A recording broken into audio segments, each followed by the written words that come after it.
This is a really cool plant that not a lot of people know about. This is silver dichondra or silver ponyfoot or sometimes called silver falls dichondra.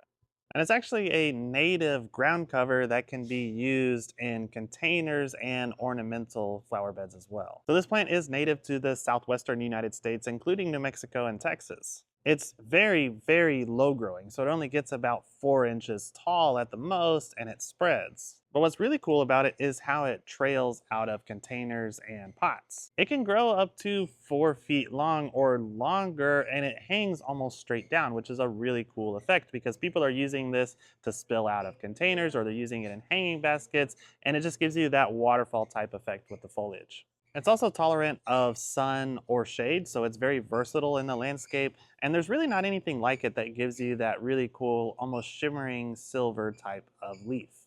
Now, if you plant it in the ground, it will actually be a perennial in zones 8 and warmer, and sometimes even in zone 7.